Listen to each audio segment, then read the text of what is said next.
परमात्मा ने पूछा, दोनों बिजली खां पठान और वीरदेव सिंह बघेल सामने खड़े आपस में गुरु जी के पास में। परमात्मा ने उनकी तरफ नजर करके कहा कि भाई ये सेना किस लिए लाए हो तुम दोनों? दोनों शर्मा गए, नीचे को गर्दन कर ली, बोले नहीं।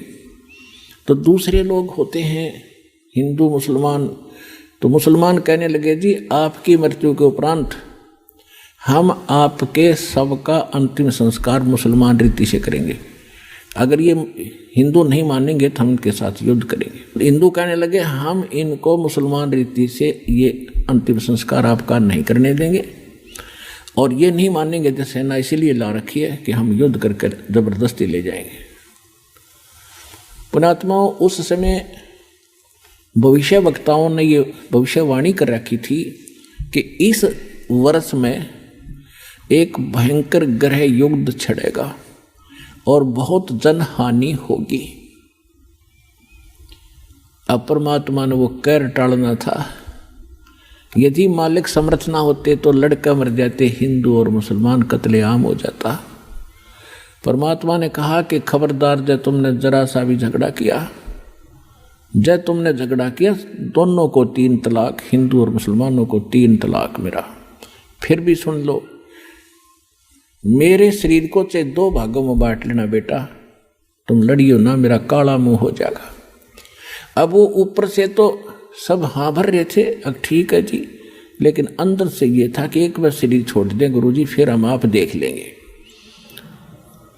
अब वो तो अंतर्यामी थे, सारे जाने थे इनमें केक को बद भरी पड़ी है। एक चद्दर नीचे बिछी थी, लेट गिरे, एक ऊपर ओढ़ ली।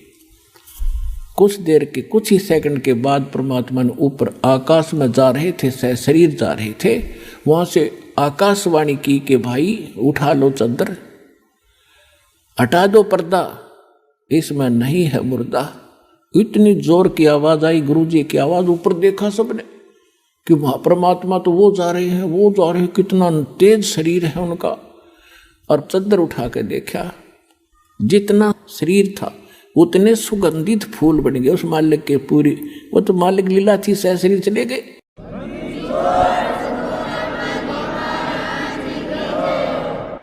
अपने आत्माओं कहा तो वह कत्लेआम होना था, और कहाँ वो हिंदू और मुसलमान एक दूसरे से न्यू लिपट कर रो रहे हैं, जैसे किसी की माँ मर जा और पिता मर जा, इकट्ठे दोनों ऐसे रो रहे थे बिलख बिलख के, और पछता रहे थे अपने उस अज्ञान सोच को, रो रहे थे कि हम पहचान नहीं सके तो खुद अल्लाह आए थे।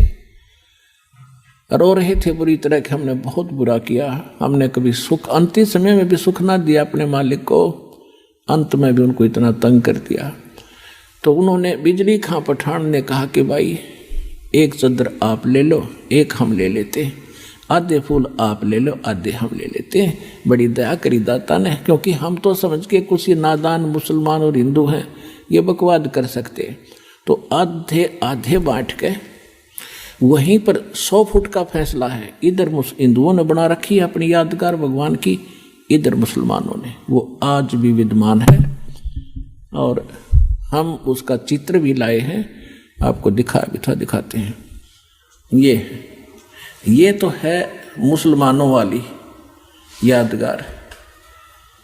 इसमें थोड़ा सा क्षेत्रमंद इसके अंदर भी जाकर आए थे, और इधर ये गेट है मुसलमानों का, और इसकी आड़ में, इस साइड में एक और गेट है, वो हिंदुओं के लिए है। और ये जो यादगार है ये हिंदुओं ने बना रखी है, और इनके बीच में ये गेट है सामूहिक आने जाने का आपस में, ये वाला। वहाँ कोई भेदभाव नहीं है, हिंदू और मुसलमानों का आपस में आज तक वहाँ का कभी कोई झगड़ा नहीं हुआ। ये यादगार आज भी विद्यमान है, उस परम पिता के सशरीर जाने की ये यादगार है, प्रत्यक्ष प्रमाण है। अपनात्माओं, बिजली खां पठान ने 500 बीघा जमीन हिंदुओं की यादगार के नाम दे दी वहीं पर, और 500 बीघा दे दी मुसलमानों को। जहाँ पर कबीर पंथ का एक वहाँ आचार्य महंत रहता है, दास वहाँ देख कर आया है, और काशी चौरा के अंतर्गत उसका प्रबंधन है। गरीबदास जी महाराज ने परमात्मा की महिमा को कलम तोड़ बता लिखा है। अपने आत्माओं, जैसे यहाँ काल ने कितना भयंकर जाल बना रखा है। आप जब यहाँ से चलते हो उसके बाद काल के एक जबरदस्त जाल ऊपर है।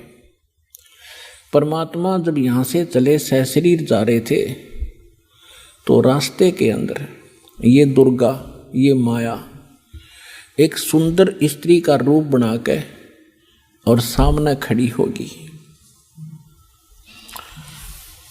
और परमात्मा से कहने लगी कि आप बहुत सुंदर हैं, आप बहुत अच्छे हैं, आप बड़े अच्छे देव हैं और मेरा यहाँ बहुत अच्छा सुंदर महल है, मेरा बहुत अच्छा मकान है और देख मैं कितनी सुंदर हूँ और आप मेरे साथ यहाँ रहो। और मेरे को जो है यहाँ के सब देवता मुझे पसंद करते हैं, मैं आपको चाहती हूँ। परमात्मा बोले ठगनी तू चली जाए यहाँ से, मैं तेरे को जानता हूँ। अब जब वहाँ से परमात्मा काशी से चले मगहर के लिए, उस समय की वाणी है, कीन्या मगर पिया ना सतगुरु, कीन्या मगर पिया ना सतगुरु, कीन्या मगर पिया ना हो। दोनों दीन चले संग जाके हिंदू मुसलमान हो, दोनों दीन चले संग जाके हिंदू मुसलमान हो। पयाना माने प्रस्थान, काशी से मगहर के लिए प्रस्थान किया, उस समय की वाणी बता रहे हैं। कीन्या मगर पिया ना सतगुरु, कीन्या मगर पिया ना सतगुरु, कीन्या मगर पिया ना हो। दोनों दीन, दोनों धर्म हिंदू और मुसलमान, दोनों दीन चले संग जाके हिंदू मुसलमान ना हो। भाई मुक्ति खेत को छोड़ चले हैं। मुक्ति अक्षेत्र, जैसे काशी के ब्राह्मण कहा करते कि इस अक्षेत्र में जो मरेगा मुक्त होगा। परमात्मा कहते थे मैं तुम्हारे इस मुक्ति क्षेत्र ने छोड़ कर वहाँ मरूंगा जहाँ तुम कहते हो गधा बनेगा, और तुम हिसाब ला लियो मैं कहाँ जाऊँगा देख लेना, क्यों मूर्ख बना रहे हो जनता को। भाई मुक्ति खेत को छोड़ चले हैं, वो तज काशी अस्थाना हो। मुक्ति खेत को छोड़ चले हैं, तज काशी अस्थाना हो। साहा सिकंदर कदम लेत है, साहा सिकंदर कदम लेत है, बादशाही सुल्ताना हो। दोनों दीन चले संग जाके हिंदू मुसलमाना हो, दोनों दीन चले संग जाके हिंदू मुसलमाना हो। भाई चार वेद के वक्ता संघ है, वो ब्राह्मण है, चारों वेदों के वक्ता। भाई चार वेद के वक्ता संघ हैं, वो खोजी बड़े बयाना हो। सालग राम सुरत से सेवे, सालग राम सुरत से सेवे, वो बाचे पोथी पाना हो। दोनों दीन चले संग जाके हिंदू मुसलमान हो। भाई सट दर्शन जाके संग चले हैं, वो गावत बानी नाना हो। सट दर्शन जाके संग चले हैं, ये 6 भेख गिरी पूरी कहते सारे चले, देखांगे कैसे मरेगा और कैसे गधा ना बनेगा। भाई सट दर्शन जाके संग चले हैं, वो गावत बाणी नाना हो। अपना अपना इष्ट बनावे, अपना अपना इष्ट बनावे, वो बाचे पोथी बाना हो। दोनों दीन चले संग जाके हिंदू मुसलमाना हो। कीन्या मगर पियाना सतगुरु, कीन्या मगर पियाना सतगुरु, कीन्या मगन पियाना हो। दोनों दीन चले संग जाके हिंदू मुसलमाना हो, दोनों दीन चले संग जाके हिंदू मुसलमाना हो। भाई मुक्ति खेत को छोड़ चले हैं, वो तज काशी अस्थाना हो, मुक्ति खेत को छोड़ चले हैं। वो तज काशी अस्थाना हो, साहस सिकंदर कदम लेत है, साहस सिकंदर कदम लेत है, बादशाही सुल्ताना हो। दोनों दीन चले संग जाके, हिंदू मुसलमाना हो। भाई 4 वेद के वक्ता संग हैं, वो खोजी बड़े बयाना हो।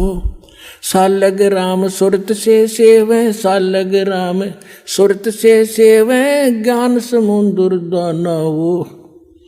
दोनों दिन चले संग जाके, हिंदू मुसलमाना हो। भाई 60 दर्शन जाके संग चले हैं, वो गावत बाणी नाना हो। अपना अपना इष्ट संभाले, अपना अपना इष्ट मनावे, वो बाचे पोथी पाना हो। दोनों दिन चले संग जाके, हिंदू मुसलमाना हो। भाई चादर फूल बिछाए सतगुरु, चादर फूल बिछाए सतगुरु, वो देखे सकल जिहाना हो। 4 दाग से रहत जुलाहा, 4 दाग से रहत जुलाहा, अवगत अलख अमाना वो। दोनों दिन चले संग जाके, हिंदू मुसलमाना हो। दोनों दिन चले संग जाके, हिंदू मुसलमाना हो। भाई वीर सिंह बघेल लाग करे बेनती, वीर सिंह बघेल लाग करे बेनती, वो बिजली खान पठाना वो। 2 चादर बख्शीश करी है, 2 चादर बख्शीश करी है, दीना ये परवाना वो। दोनों दिन चले संग जाके, हिंदू मुसलमाना हो। भाई नूर नूर निर्गुण पद मेला, वहाँ देख बहे हैराना हो। पदलोलीन बहे अविनाशी, पदलोलीन बहे अविनाशी, वहाँ पाया पिंड न पराना वो। दोनों दिन चले संग जाके, हिंदू मुसलमाना हो। भाई शब्द स्वरूप साहेब सरबंगी, वो शब्द शब्द समाना हो। दास गरीब कबीर अरस में, उसके फर्क दजा निशाना वो। दोनों दिन चले संग जाके, हिंदू मुसलमाना हो। जब परमात्मा ऊपर जा रहे थे तो दुर्गा एक सुंदर युवा औरत का रूप बना के और वहां खड़ी होगी सामने जाके। देखा मगर जहूरा सतगुरु, देखा मगर जहूरा हो। भाई काशी में कीर्ति कर चाले, वो झलमल देही नूरा हो। काशी में कीर्ति कर चाले, झलमल देही नूरा हो। माया आद अर्श से उतरी, अर्श माने आसमान से, आदि माया ये दुर्गा। माया आद अर्श से उतरी, वो बनी अप्सरा हूरा हो। हम तो बरे कबीर पुरुष को, हम तो बरे कबीर पुरुष को, तू है दुल्ला पूरा हो।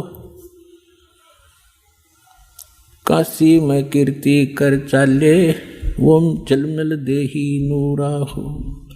माया कहे कबीर पुरुष से, मेरा देखो बदन जहूरा हो। अर्श विमान स्वर्ग में मंदिर, मंदिर माने महल। अर्श विमान स्वर्ग में मंदिर, ये भोगे हमको सूरा हो। काशी में कीर्ति कर चाले, वो झिलमिल देही नूरा हो। कहे कबीर सुनोरी माया, कहे कबीर सुनोरी माया, तुम कुटिल नजर क्यों घूरा हो। जिन भोगी सोए कल रोगी, जिन भोगी सोए कल रोगी, वो होगे धूरम धूरा हो। काशी में कीर्ति कर चाले, वो झलमल देही नूरा हो। माया कहे कबीर पुरुष से, माया कहे कबीर पुरुष से, मैं हूँ जग से दूरा हो। कि मैं ऐसे स्थान पर रहती हूँ, मुझे कोई नहीं देख सकता वहाँ पर।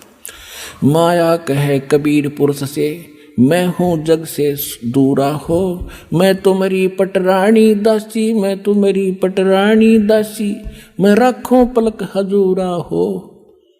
काशी में कीर्ति कर चले, वो झलमल देही नूरा हो। कहे कबीर सुनोरी माया, तुम हो लड्डू बूरा हो। कहे कबीर सुनोरी माया, तुम हो लड्डू बूरा हो। जो तुझे खावे वो मर जावे, जो तुझे खावे वो बह जावे, तास अकल के कूरा वो। काशी में कीर्ति कर चाले, वो झलमिल देही नूरा हो। श्वेत मुकुट जहाँ सफेद छत्र है, परमात्मा कहते हैं कि माया तो बूर का लड्डू है, बूर का, लकड़ी के बूर से बनाया हुआ लड्डू शीशे के बर्तन में रख दे, इतना बढ़िया दिखर खावा जो पता चल है वो कितना का आनंद था। कहते तो उस बूर का लड्डू है, और मूर्ख खावत ने तेरे को मूर्ख टच करेगा।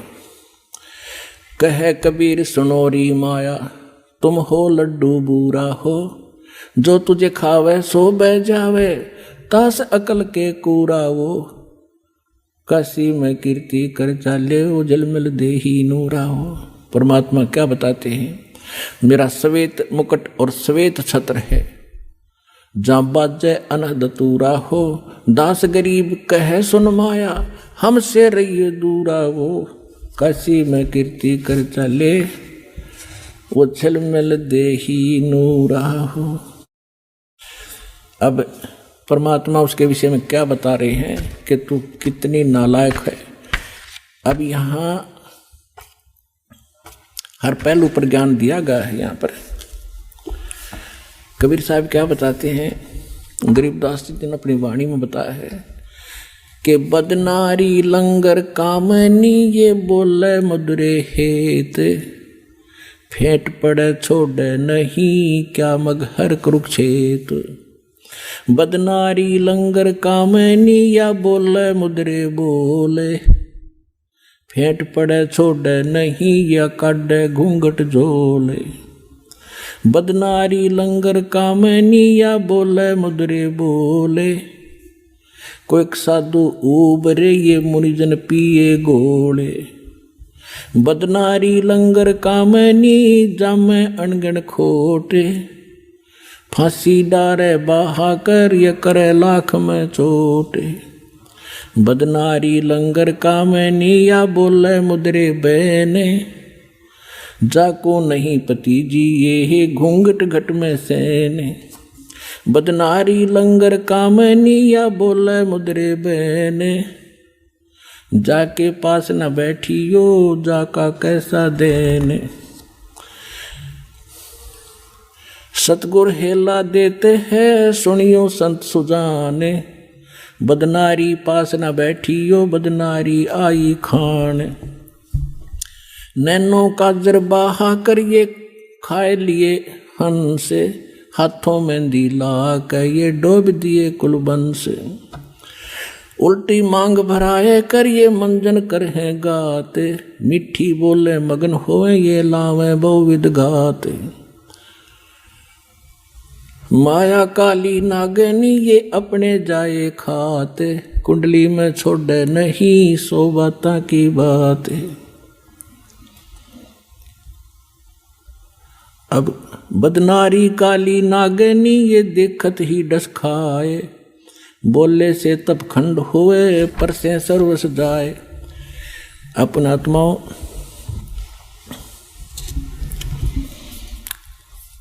बदनारी काली नागनी, ये मारत है भर डंके। सुर नर मुनिजन डस लिए, खाए राव और रंके। बदनारी काली नागनी, ये मारत है भर डंके। शब्द गारडू जो मिले, जाको नाही संके। अब क्या बताया है कि निकम्मी औरतों को परमात्मा ने कैसे बिसराया है, उसके दोष बताए हैं। इसके साथ साथ अच्छी बहन बेटियां हैं, उनकी कितनी कलम तोड़ महिमा गाई है। कहते नारी नारी क्या कह रहे हैं, एक मैली एक पाख। पाक माने पवित्र, एक मैली, मैली जो कैरेक्टरलेस, और पाक जो है अपनी नेक नीति से चलने वाली। नारी नारी भेद है, एक मैली एक पाक, जा उदर दुर उपजे जाकी भरिए साखे। कि वह भी माँ थी, वह भी नारी थी, जिसके पेट से धरु जैसे महापुरुष का जन्म हुआ। तो ऐसी माई को कहते हैं, उसकी साख भरिए कि ऐसी माँ होनी चाहिए, ऐसी नारी होनी चाहिए। कामनी कामनी भेद है, एक मैली एक पाक है, जा उदर प्रहलाद थे, जाकू जोड़ू हाथ। कि वह भी नारी थी, जिसके उदर से प्रहलाद जैसे भक्त हुए। कामनी कामनी भेद है, एक उज्जवल एक गंदे, जा माता प्रणाम है, जा उपजे भरतरी गोपी चंदे। कामनी कामनी भेद है, एक हीरा एक लाल, दत्त गोसाई अवतरे अनसुईया के नाले। कि वो भी नारी थी, अनसुईया जैसी महान आत्मा, और दत्तात्रेय जैसे महापुरुष का जन्म हुआ, वो नेक नारी थी। कामनी कामनी भेद है, एक हीरा एक लाल, दत्त गोसाई अवतरे अनसुईया के नाले। कामनी कामनी भेद है, एक रोजम एक हंस, जनक विधेयी अवतरे धन माता कुल वंश। कि ऐसी माता धन है, जिससे राजा जनक जैसे धार्मिक व्यक्ति का जन्म हुआ। नारी नारी क्या करे, नारी कंचन कूपे, नारी सेती उपजे नामदेव से भूपे। नामदेव जैसे महापुरुष जिस माँ से जन्म हुआ, तो उस नारी में और निकम्मी नारी में कितना अंतर है। नारी नारी क्या करे, नारी बहुगुण भेव, जा माता कुर्बान है, जा उपजे सुखदेव। नारी नारी क्या करे, नारी कंचन कूपे, नारी सेती उपजे ये नामदेव से भूपे। नारी नारी क्या करे, नारी भक्त विलास, नारी सेती उपजे धन्ना भगत रविदास। कि जिन वह भी नारी थी, वह भी माताएं थी, बहनें थी, जिनसे धन्ना भगत जैसे और रविदास जैसे महापुरुष का जन्म हुआ। नारी नारी क्या करे, नारी को निर्ताय, नारी सेती उपजे रामानंद पंथ चलाए। नारी नारी क्या करे, नारी नर की खाने, नारी सेती उपजे है नानक पद निर्वाण। के नानक जी जैसे महापुरुष भी नारी से ही जन्म हुआ है, यानी उसमें भेद बता रहे हैं अच्छी और बुरी में। नारी नारी क्या करे, ये नारी सरगुण बेल, नारी सेती उपजे दादू भगत हमेल। नारी नारी क्या करे, नारी का प्रकाश, नारी सेती उपजे ये नारद मुनि से दास। गरीब नारी नारी क्या करे, नारी निर्गुण नेश, नारी सेती उपजे ये ब्रह्मा विष्णु महेश। गरीब नारी नारी क्या करे, ये नारी मूला माए, ब्रह्म जोगनी आद है चरण कमल लोलाए। अब यहाँ ये बताया है कि जो अच्छी हैं उनकी आदर करने के लिए कहा है, वो आदरणीय है। तो पुण्यात्माओं, परमात्मा की लीला से आपको पता चलेगा कि हम कहाँ खड़े थे, किन भगवाना के गुण गाया करते थे हम। तो इस प्रकार हमने परमात्मा की महिमा को समझना है पुण्यात्माओं। जब तक हम भगवान को अच्छी तरह नहीं समझेंगे, तो अभी तक हम अपना जीवन नाश कर ही रहे थे, और कोई भी आकर हमें डगमग कर देगा। इसलिए हर पहलू पर प्रत्येक सत्संग में कोई न कोई आपको कथा सुनाई जाती है, जिससे आपको बहुत लाभ होगा। तो पुण्यात्माओं, अभी तक जो ये धारणाएं गलत थी हमारी भगवान के विषय में, अब इन सत्संगों से आपकी क्लियर हो जाएगी। ये यथार्थ ज्ञान है, क्योंकि अभी तक हम लोक वेद सुना करते थे कि कबीर साहब एक दुल्हा थे, दानक थे, कहीं पड़े मिले थे, विधवा ब्राह्मणी का हुए थे, हमने कुछ भी सिर पैर परमात्मा का नहीं पता था, तो आंखों देखा उन संतों ने बताया है और साथ में हमारे सदग्रंथों ने प्रमाण किया है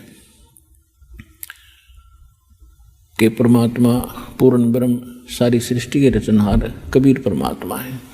अनंत कोट ब्रह्मांडे का एक रति नहीं भारे, सतगुरु पुरुष कबीर हैं ये कुल के सिरजनहारे।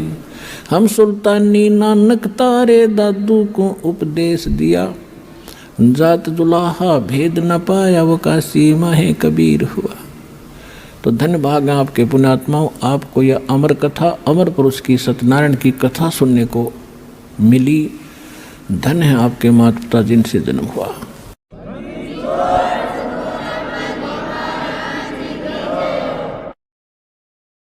परम पिता परमात्मा पूर्ण ब्रह्म सर्व सृष्टि रचनहार कबीर परमेश्वर जी की असीम रजा से आप सभी पुण्यात्माएं सत्संग सुनने के लिए उपस्थित हुए। सत्संग में आने से प्राणी को अपने मूल कार्य की जानकारी होती है। मानव शरीर किस लिए प्राप्त हुआ था, इसका मूल उद्देश्य क्या है, हम कर क्या रहे हैं। जब तक प्राणी को सत्संग नहीं मिलता, ये कोई भी कार्य कर रहा है उसी को उत्तम मानता है। कोई कसाई का काम करता है उसको भी श्रेष्ठ मान रहा है, क्योंकि उसने दादा परदादा यही काम करते देखे, तो उसको कोई ऑब्जेक्शन नहीं। इसी प्रकार कोई शराब पीता है तो शराब पीने वाले को भी बुरा नहीं लगता, क्योंकि उसके साथी सभी उसी कार्य को सहर्ष कर रहे होते हैं। इसी प्रकार कोई चोरी करता है तो चोरों का ग्रुप भी भिन्न ही होता है, तो उनके सब के विचार एक जैसे ही होते हैं, इसलिए उनको वो काम बुरा नहीं लगता। सत्संग में आने से परमात्मा का विधान ज्ञान होता है, परमात्मा के नियमों की जानकारी होती है, और फिर इसको पता चलता है कि जो कार्य मैं कर रहा था वो कहाँ तक उचित थे। फिर वो त्यागने की चेष्टा करता है और एक दिन उनसे विमुक्त हो जाता है। ठीक इसी प्रकार सत्संग में आने से हमें एक और ज्ञान होता है। हम कौन हैं, कहाँ से आए हैं, हमारा उद्देश्य क्या है यहाँ रहने का। ये जीने मरने वाला जो सिस्टम है, सिलसिला है, ये है क्या। आज हम कितना अच्छी तरह अपने बच्चों में, अपने रिश्तेदारों में, भाई बहनों के साथ प्यार से रह रहे हैं। इनमें कितना मोह है, इन्हीं के लिए दिन रात हम प्रयत्न करते रहते हैं। सारा दिन कमाते हैं, रात को भी नहीं सो पाते हैं और टाइम भी करते हैं, और फिर पता नहीं हम रहें या ना रहें, हमारे साथ जो बच्चे भाई बहन माता पिता हैं उनका कितने दिन का संयोग हमारे साथ है, वो कभी भी जा सकते हैं। फिर हम क्या करते हैं, रोते हैं, बिलखते हैं, उनको याद करते हैं। तो ये बहुत बुरी बात है। हम कितना अच्छी तरह यहाँ रह रहे हैं, फिर मृत्यु होती है, कितना घिनौना कर्म है ये। और फिर भी हम इससे मुक्ति का प्रयत्न नहीं करते, तो हम पत्थर हैं, इंसान नहीं है। अभी तक तो हमें पता ही नहीं चला था कि इसका कोई विकल्प है, इसका एंड भी है। अब परमात्मा ने अपना विधान स्वयं आकर बता दिया। जिसको सूक्ष्म वेद कहते हैं, जिसको तत्व ज्ञान कहते हैं, वो परमात्मा ही बता सकता है। उस परमेश्वर ने स्वयं आकर बता दिया है कि ये लोक ठीक नहीं है, यहाँ का भगवान ये परमात्मा नहीं है। परमात्मा का अर्थ होता है श्रेष्ठ आत्मा। यहाँ का जो मालिक है ये परमात्मा नहीं है।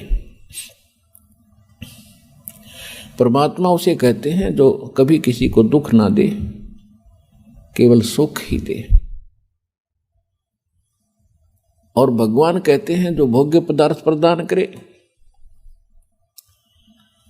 तो परमात्मा तो एक ही है, बाकी कसाई भी भगवान होता अपने बकरों के लिए, उनको खूब सुविधा देता है, चारा चराता है, पानी की व्यवस्था करता है, झोंपड़ी सेट डालकर गर्मी सर्दी से बचाता है। वो उनका भगवान है, लेकिन वो परमात्मा नहीं है, वो श्रेष्ठ आत्मा नहीं है। श्रीमद् भगवत गीता अध्याय नंबर 15 के श्लोक 16 और 17 में 3 पुरुष 3 प्रभु बताए। एक सरपुरुष ये स्वयं है, यहाँ का जो मालिक है ब्रह्म है, जिसको काल भी कहते हैं, जिसे ज्योत स्वरूपी निरंजन भी कहते हैं, जो 21 ब्रह्मांड का स्वामी है, प्रभु है, मालिक है। और अक्षर पुरुष है, वो 7 संख ब्रह्मांड का स्वामी है। और ये दोनों नासवान हैं, इनके अंतर्गत जितने प्राणी हैं उनकी जन्म और मृत्यु सदा बनी रहेगी। गीता अध्याय नंबर 15 के श्लोक 17 में स्पष्ट किया है कि उत्तम पुरुष है तो अन्य परमात्मा इति उदाहरते हैं, ये लोकत्रयम् आविश्य विवर्ती अवैश्वर है। इसमें यह स्पष्ट किया है कि उत्तम पुरुष, श्रेष्ठ परमात्मा, श्रेष्ठ प्रभु, वो तो कोई इन दोनों से अन्य है। और परमात्मा इति उदाहरते हैं, जिसको परमात्मा कहते हैं, वो परमात्मा है। वो दुख नहीं देता, वो सुख ही सुख देता है, वो सुख का सागर है। सुख सागर का अर्थ है कि जहां सुख का एंड ना हो, समाप्त ना हो। और वही तीनों लोकों में प्रवेश करके सबका धारण पोषण करता है। तो यहां सतलोक आश्रम बरवाला जिला हिसार के अंदर उस परमात्मा की जानकारी दी जाती है और उसको प्राप्त करने की विधि बताई जाती है। वो परमात्मा, उस परमात्मा की शरण में आने से कबीर भगवान है, वो कबीर परमात्मा है, वो वास्तव में भगवान है, वास्तव में परमात्मा है। और उसकी शरण में आने के उपरांत आपको यहां भी सुख देगा, क्योंकि वो सुख सागर है, वो परमात्मा है, दुख नहीं देता। यदि हम कोई कष्ट उठाते हैं तो अपनी कमजोरी के कारण मर्यादा भंग करके हम अपना कोई हानि कर लेते हैं। नहीं, परमात्मा की शरण में आने के बाद आपको रोज नए सुख होंगे, आपके सब कष्ट निवारण होंगे और अंत में आपको वो स्थान प्राप्त होगा जहाँ फिर कभी जन्म मृत्यु नहीं होती। इसको सतलोक कहते हैं, सचखंड कहते हैं। वहाँ आपकी ऐसे ही परिवार होगा, फिर वो कभी मृत्यु में नहीं आएंगे। वहाँ विकार नहीं है, राग द्वेष नहीं है, वहाँ केवल सुख ही सुख है। वहाँ आप पहले रहते थे, वहाँ आपको बहुत सुख था, उस सुख को छोड़कर आप गफलत करके यहाँ आ गए इस गंदे लोक में। अब आपको वो सुख याद आते हैं कि काम ना करूं और सारी वस्तु मिल जाए। सबकी नीत ये है कि काम करना ना पड़े, सारी सुविधाएं उपलब्ध हों, बड़ी कोठी हो, कार हो, घूमन फिरने खूब बाग बगीचे हों, फव्वारे लगे हों। तो यहां तो वो हो ही नहीं सकता। यहां चाहे पूरी पृथ्वी का राजा बन जा, उसने भी काम करना पड़ेगा। तो ये कहाँ था? सतलोक के अंदर है। वहाँ खूब सुविधाएं हैं, कुछ काम नहीं, भरे भंडारे भगवान के। अब जैसे आप यहाँ आते हो सतलोक आश्रम बरवाला के अंदर, यहाँ आपको बना बनाया भोजन मिलता है, बिछे बिछाए मैट मिलते हैं, सारी सुविधाएं हैं। आपको काम क्या है? खाओ पियो, अपना भक्ति करो, चर्चा करो परमात्मा की। कितना आनंद से दिन व्यतीत हो जाते हैं। तो इसी प्रकार ये एक रिहर्सल है उस सतलोक की। लेकिन वो जो सुख है वो तो यहाँ ना दिया जा सकता है, और ना बताया जा सकता है, वो तो वहां जाने से ही आपको पता चलेगा। ये एक केवल उसकी थोड़ी सी नकल है। तो वहां जाने के बाद आपकी ना कभी मृत्यु होगी, ना कोई काया कष्ट होगा। इसलिए परमात्मा के चरणों में आकर के आपको एक विशेष ज्ञान होगा कि हम जो काम कर रहे हैं, जो संपत्ति जोड़ने की हम चेष्टा कर रहे हैं, इसमें हम रहेंगे कितने दिन। तो उसके लिए विकल्प है कि परमात्मा के चरणों में लगो, भक्ति करो। बुराइयों से दूर होना पड़ेगा आपको। तम्बाकू, कोई भी नशीली वस्तु है, सब त्यागनी पड़ेंगी। और चोरी, जारी, ठगी, रिश्वतखोरी, ये भूल कर भी नहीं करना, क्योंकि इसका अकाउंट परमात्मा के दरबार में अलग से रहता है। सत्संग में बताया जाता है, मानुष जन्म पाय कर जो नहीं रटे हरि नाम, जैसे कुआं जल बिना बनवाया क्या काम। मानुष जन्म दुर्लभ है, ये मिले न बारंबार, तरवर से पत्ता टूट गिरे वो बोर न लगता डर। साथी हमारे चले गए, हम भी चालन हार, कोई कागज में बाकी रह रही, तात लगी है वार। पृथ्वीपति चकवे गए, जिनके चक्र चलंत, रावण सरीखे कौन गिने, ऐसे गए अनंत। सर्व सोने की लंका थी वो रावण से रणधीरम, एक पलक में राज बिराजी, जम के पड़े जंजीरम। मन तो सुख के सागर बसरे, भाई और न ऐसा यसरे।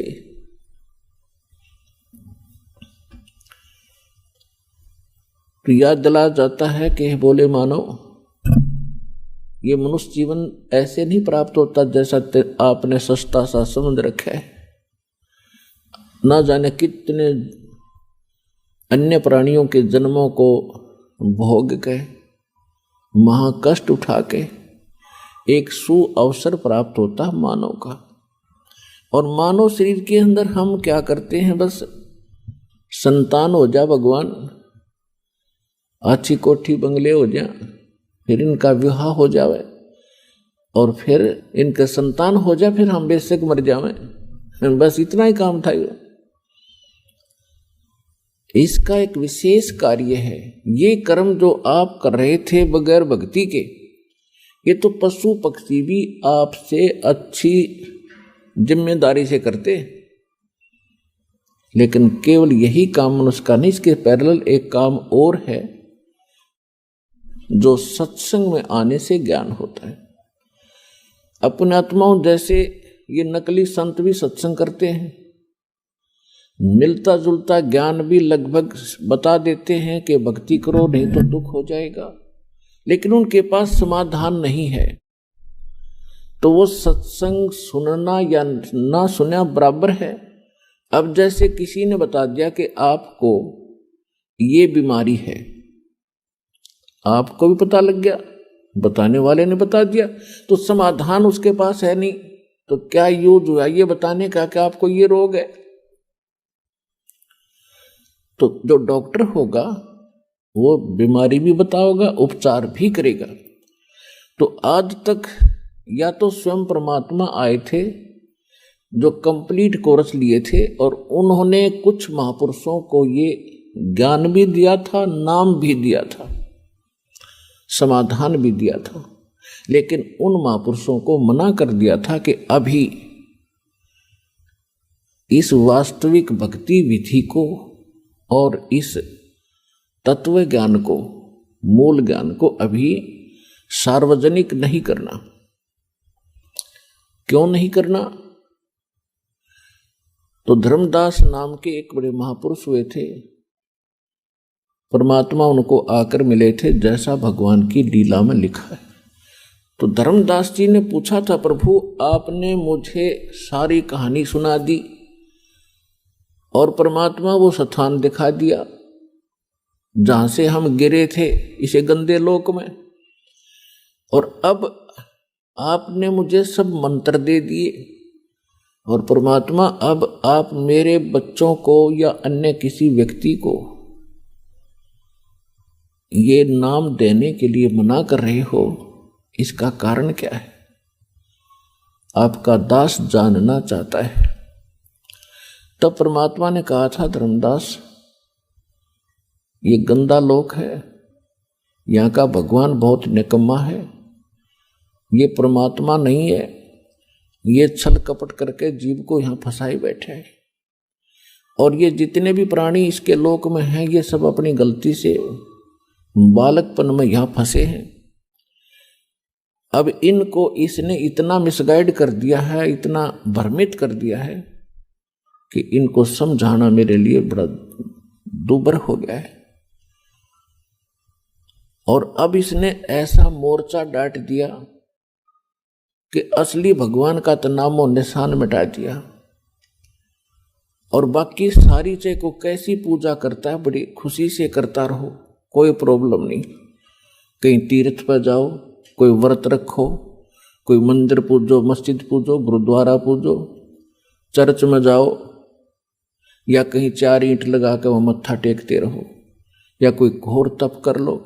वो साधना इसने समाप्त कर दी जिससे मोक्ष होगा। और इस काल भगवान ने अपने दूत भेज रखे हैं ये संत बना के। ये मेरे बच्चे हैं सभी, ये संत भी मेरे बच्चे हैं, मेरी आत्मा है, और श्रोता भी मेरी आत्मा है। लेकिन अब ये इतने भ्रमित हो गए, काल के हाथों पड़ गए। अब यो इनको नाच नचा रहा है, इनकी पूंजी का नाश करवा रहा है। जो संत या कोई नेता, राजनेता, कोई मंत्री, प्रधानमंत्री, राष्ट्रपति बनते हैं, ये पिछले जन्म के बहुत घने पुण्यकर्मी प्राणी होते हैं। जैसे इन्वर्टर की बैटरी चार्ज कर रखी हो और वो पूरी चार्ज है, तो वो चार्ज है तो वो आगे चार्जर नहीं भी लगा है, हटा दिया गया है, तो भी वो अपना काम प्रॉपर कर रही है। पंखे भी चल रहे हैं, ट्यूब भी जग रही है, और भी जो उसके सत्र का काम वो पूरा कर रहा है। लेकिन यदि आगे उसको चार्ज नहीं किया जाता है, चार्जर गलत लगा रखा है, सही स्थान में चार्जर नहीं लगा है, जिसमें लाइट है, वैसे को चार्जर लगा भी दिखता हो तो बैटरी चार्ज नहीं हो रही, और जिस समय वो बैटरी समाप्त होगी, डिस्चार्ज हो जाएगी, फिर सब सुविधाएं एकदम समाप्त हो जाएगी। तो ये जितने संत बने हुए हैं, या कोई राजनेता बना है, कोई उच्च अधिकारी बने हैं, या पैसे वाले सेठ बने हैं, ये पिछले जन्म जन्मांतर के बहुत घने पुण्यकर्मी प्राणी हैं, और अब इनके पुण्यों का नाश करवा रहा है ये काल। इनकी महिमा बना दी, लोग सलूट मारे हैं, गुरु जी बन गए, क्योंकि श्रद्धालु तो उसको गुरु मान बैठा है, और गुरु के प्रति जो आस्था है वो तो एक विशेष होया करती है। लेकिन एक यदि कोई व्यक्ति गधे के ऊपर आस्था लगा ले कि या गाय हर बाल्टी भरेगी दूध की, वो तो मूत की तो भर सके है, दूध की नहीं उसके पास। तो जितने भी ये नकली संत इस तत्व ज्ञान से परिचित नहीं हैं, इनको सभी संत मान करके इस आशा में बैठे हैं ये पार करेंगे। ये आप तो हो जाइए पार, थारी तो बात बहुत दूर की है। पार होंगे मूल मंत्र से, मूल मंत्र से पार होंगे, और देने वाला मूल मंत्रों का अधिकारी हो तब पार होंगे।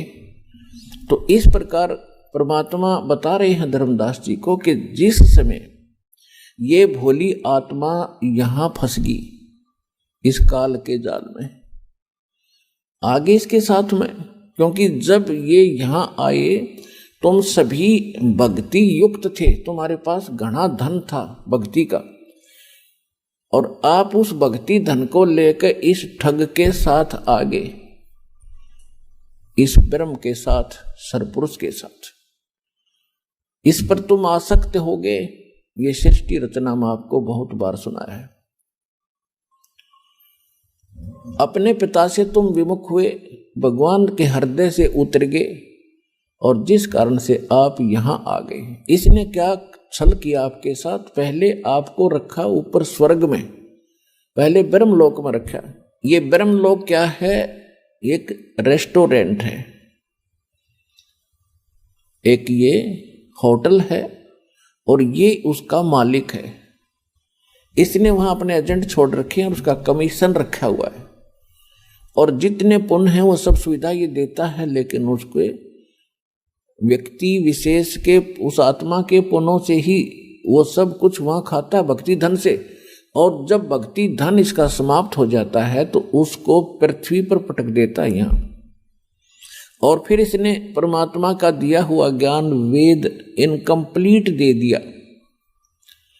परमेश्वर ने इस ब्रह्म को कंप्लीट स्पिरिचुअल नॉलेज दिया था, ताकि मेरे बच्चों को ये सारा ज्ञान बता दे, ये भक्ति करके फिर आ जाऊं वापस। इसने जब ये परमात्मा का ज्ञान प्राप्त हुआ, इसको परमात्मा ने, कबीर परमेश्वर जी ने इस काल भगवान के अंतःकरण में, इसकी आत्मा में ये कंप्लीट स्पिरिचुअल नॉलेज डाल दिया था, जिसको तत्व ज्ञान कहते हैं। और समय आने पर ये जब बाहर आया, वो स्पिरिचुअल नॉलेज यानी वेद, कंप्लीट वेद, पूर्ण वेद, ये एक ही ज्ञान था। फिर इसने क्या किया कि उसमें से वो पोर्शन निकाल दिया जो परमात्मा की सीधी जानकारी थी, और वो मंत्र इसने नष्ट कर दिए। इसने केवल ये 4 वेद रख लिए, जिसमें महिमा तो परमात्मा की कंप्लीट है, लेकिन वे ऑफ वर्शिप, परमात्मा की पूजा का जो मार्ग है वो केवल ब्रह्म तक का है। ओम नाम का जाप लिखा है यजुर्वेद अध्याय नंबर 40 के मंत्र 15 में।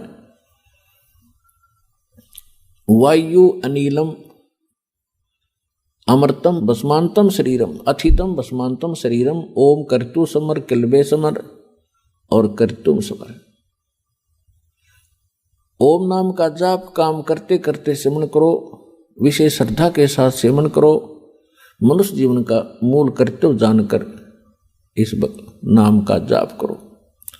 फिर 40वें अध्याय के 17वें श्लोक में बताया गया है कि वो परमात्मा, जो पूर्ण परमात्मा, वो तो गुप्त है, उसकी जानकारी ये नहीं रखता, क्योंकि ये बताना नहीं चाहता। और ये वेद ज्ञान फिर ये बता रहा है कि मेरा ओम नाम है और इसकी भक्ति करो। यही ज्ञान चारों वेदों वाला निष्कर्ष श्रीमद् भगवत गीता के अंदर ज्ञान है। 8वें अध्याय के 13वें श्लोक में इसमें भी स्पष्ट किया है कि ओम इति एकाक्षरम ब्रह्म व्यवहारण माम अनुसमरण ये प्रयाति तजन देहम सयाति परमाम गतिम।